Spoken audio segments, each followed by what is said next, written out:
morning, viewers. Today I have taken a topic of pilferage. It's different from my general topics which is coming on the revenue management, discounting, blockchain and others.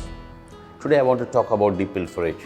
It's an activity happening in the organization, mostly undetected. It has a financial impact. Also, it messes up the inventory system. Pilferage happening in the hotel industry. In a hotel, how we see it and how we detect it. Pilferage, if we take a dictionary meaning, it's a stealing of small value item, nominal value item, again and again, and that's for the personal use. But the problem is, a casual pilferer become a systematic one. It starts with a small item. If undetected, then it's moved towards the valuable items. So how it become a problem? A casual pilferer steals initially for the personal usage, and if his act is not detected, then they start scaling up the activity, and later they take out the item sold at some value, and this is called a systematic pilferer. For the control point of view, it is necessary to identify the casual pilferer before it becomes a systematic and become a process. In my long decades experience in finance as a controller or finance director at various locations, I found this activity happening almost everywhere. I worked in Maldives, Seychelles, Sri Lanka, Thailand, Cambodia, India, many hotels, multiple brands, and I found this is happening almost everywhere with a very small scale. And being in a finance, we have a department, we have a cost controllers, we have income auditors and other team who try to control it by putting some policy procedures supported by the security and the human resource. So there is a full system running around to make sure the things are happening in line. The other department heads also keep a close view on this, but still the things are happening. I can give you one example. It was a big hotel. We have a big F&B facility, banqueting facility, events, 400-500 rooms. It's a big hotel. A couple of hundred staff was working day-night. Now the whole idea is to retain the staff, the experienced staff, and for that we launched staff benefit scheme. One of the scheme launch was the staff can take the cakes at the cost price. Now let's say the market price is 400 and cost price is 150 baht. So because we want to give some benefit to the staff working in the hotel, this benefit was given to the staff. So there was a proper system drawn. They have to raise the request to HR, it goes to the bakery, they prepare the cake within 24 hours or next day they can take the cake and go out from the security.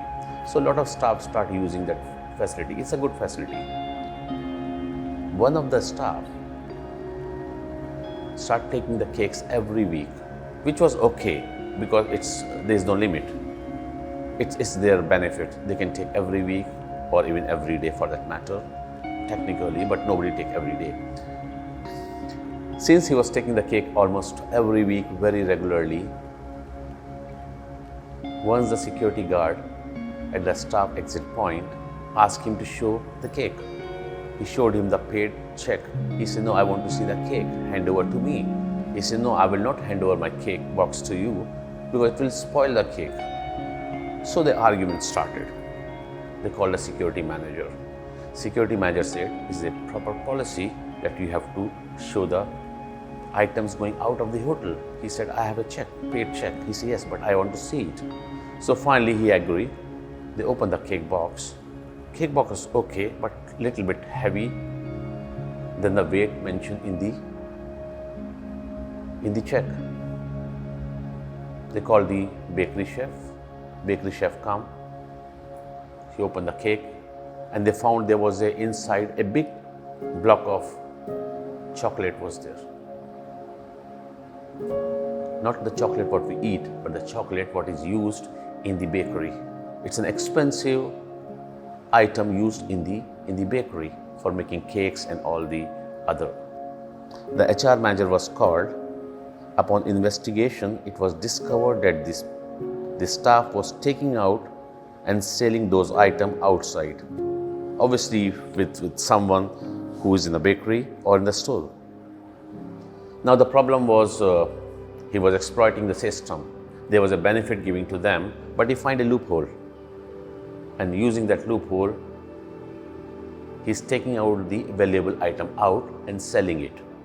So he may be a casual pilferer, maybe taking out some of the item or eating, but later when he find the things can happen, he become a systematic. He involved one or two more staff and they all are doing regularly this and all are involved in this function. This is a big financial loss, not only inventory issue, but a financial loss. So it was found, but the problem is these things keep happening. And when you check the track record of these staff, they are hardworking, they are very punctual to the job. Now, when I say staff doesn't mean only the staff level. We have identified even this activity in the manager level. So this activity not only with the staff, but also with the manager or with the higher positions. This happen anywhere. So for us, pilferage is a big thing. It can happen anywhere. We can't just pinpoint, okay, it's happening with the staff or it's happening with this person or that person. No, it can happen anywhere. And we have to be very careful. And this cake story gives us an indication how the people can think differently by doing this kind of act and impacting the organization in terms of financials, in terms of morality, and even in terms of the inventory system everywhere. There's a big impact. The general view is the pilferage is happening in F&B mostly. The receiving point at the storage point when the goods are moving from receiving to storage, but happening almost many other places also. It can be engineering, it can be in the gas supply, it can be when we are selling the non-usable assets or non-usable inventory. It can happen any place. So when I say it happening in other area, other points also, let me tell you one incident. It's about one of the hotel was closed for a long period. And when it opened up, we start having the problem of the air conditioning. The hotel was on a hillside and the buildings was on the hillside. It's facing the sea. So obviously there was an issue with the air conditioning in the room. It can be because of the windows not properly sealed or the balcony is open. There can be many issues. The chief engineer reviewed it and he find out because the systems were old and most of the air conditioning in the rooms in a buildings was connected through the copper wire. The chief engineer suggested to change the copper wire which is connecting the system in all the guest rooms and in the buildings. It's going to be a big expense, so the decision was made to purchase at a bulk. Big rolls of the copper wire being purchased and put in the system. Engineers start repairing the air conditioning, replacing this copper wire. After a few weeks, the security find a small roll of copper wire in the garbage. It was nicely, I'll say, packed in with the garbage. It was informed to the security manager. Next day, again they check, they find the same thing. When it happened 2-3 days, the security manager informed the chief engineer, to the financial controller, and to the general manager, because he suspected something is going wrong. On investigation, we find out that 2 of the technicians was involved in this. They start throwing the pieces of the copper wire, quite a big pieces, about a meter pieces, rolled properly in the garbage almost every day, and outside they're taking it from the garbage collector. So that was the modus operandi they were using. The big rolls they have received for the copper wire, they're cutting in the small pieces and every day throwing in the garbage, and the garbage collector was taking it out, and outside they collect it and sell it in the market. It was detected because the security was very careful. He was checking the garbage, which is generally not checked very carefully, and we find out a pilferage become a systematic. Now things have started going out. It's not only the copper wire, it can be other thing also. To cut long story short, again, there was a systematic pilferage happening. It was identified. What I have seen when this activity started, which we call a casual pilfer, it started with one person for the personal use, and slowly it became a systematic and 2-3 people get involved, and that's how it's become undetected. and goes for a very long period. So I will say anything that can be measured can be controlled. This is a formula we all use. Anything what we can measure, we can control it. If we cannot measure it, we cannot control it. That's how the controls start. I've given you 2 examples. It's very interesting. It's about the minibar. You know, we all go to the hotel, we stay in a hotel and we see the minibar. Everybody like minibar. But for a hotel management, operating a minibar is not a very profitable solution. The problem is there's a heavy rebates, wastage, if it is not monitored very carefully. Now when we say rebate means a guest stay in a hotel. When you check out, you ask them, have you used a minibar? He says, no, I haven't used a minibar. But later when housekeeping checks it, he says 1 or 2 items missing. Guests don't want to pay it because he never used it. What do? You rebate it. Rebates are happening, is a very common in the minibar. In the industry, we take 5% rebate up to as a standard. For us, every month when the records is checked, the cost controller finalize it. If rebate coming up to 5%, 3%, we generally accept it as a normal, which is not normal, but we accept as a normal. So if my sale is 100,000, I have a rebate of 3,000, 4,000, 5,000, I'm okay. But if it goes more than that, then there's a problem. And we have seen the moment high season start or when the hotels start operating with a higher occupancy, the minibar rebate goes over 5%. It goes to 7, 8, sometimes with 9 or 10%. And that's a huge problem because that's all going to be the loss.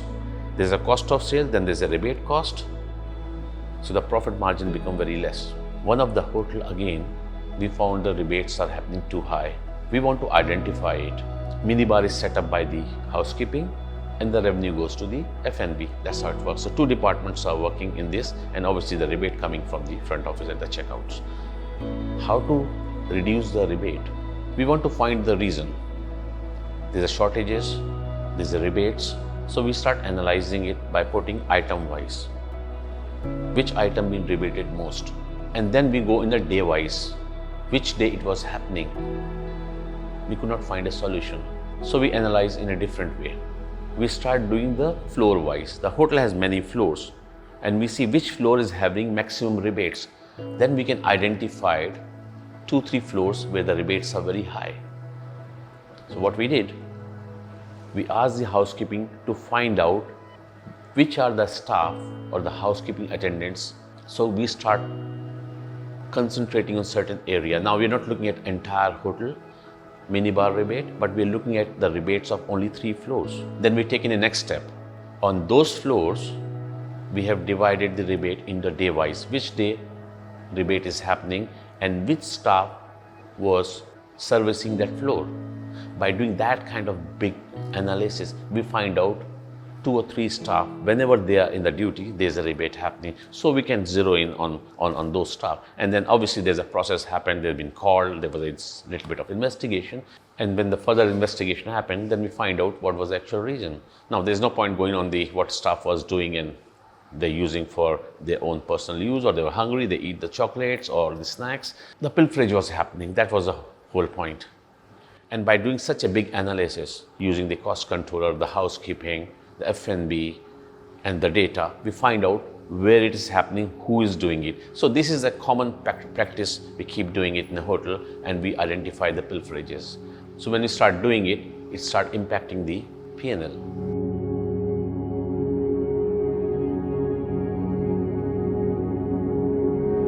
Now the question is, what are the reasons?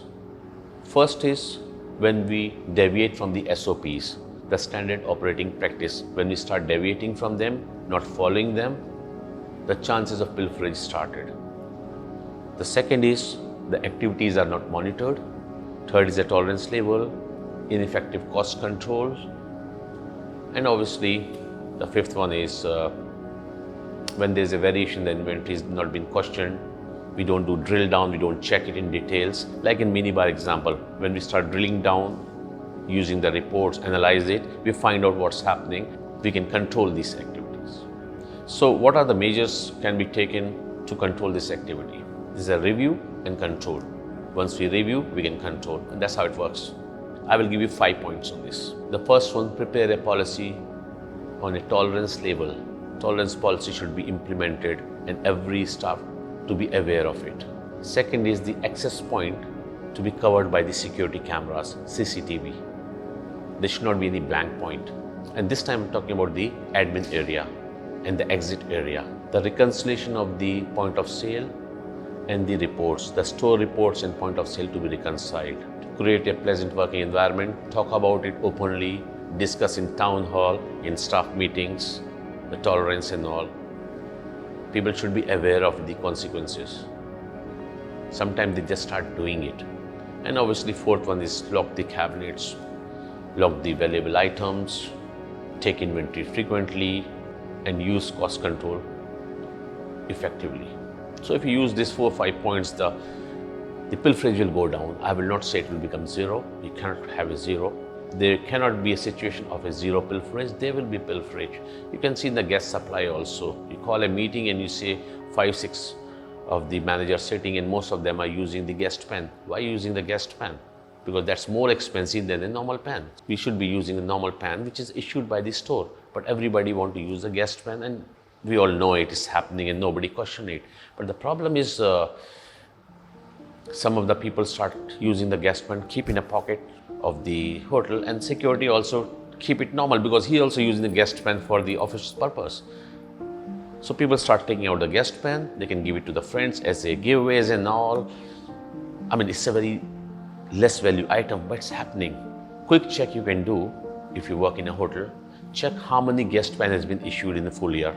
Now we are sitting in November, so for 11 months. Just go to the store, ask for how many pens, guest pen been issued. You can see if it is 10,000 and then you compare how many room nights sold. You don't change the guest pen every time. Not every guest take the guest pen, and you will see the guest pen issued are much more than the room nights. It's normal.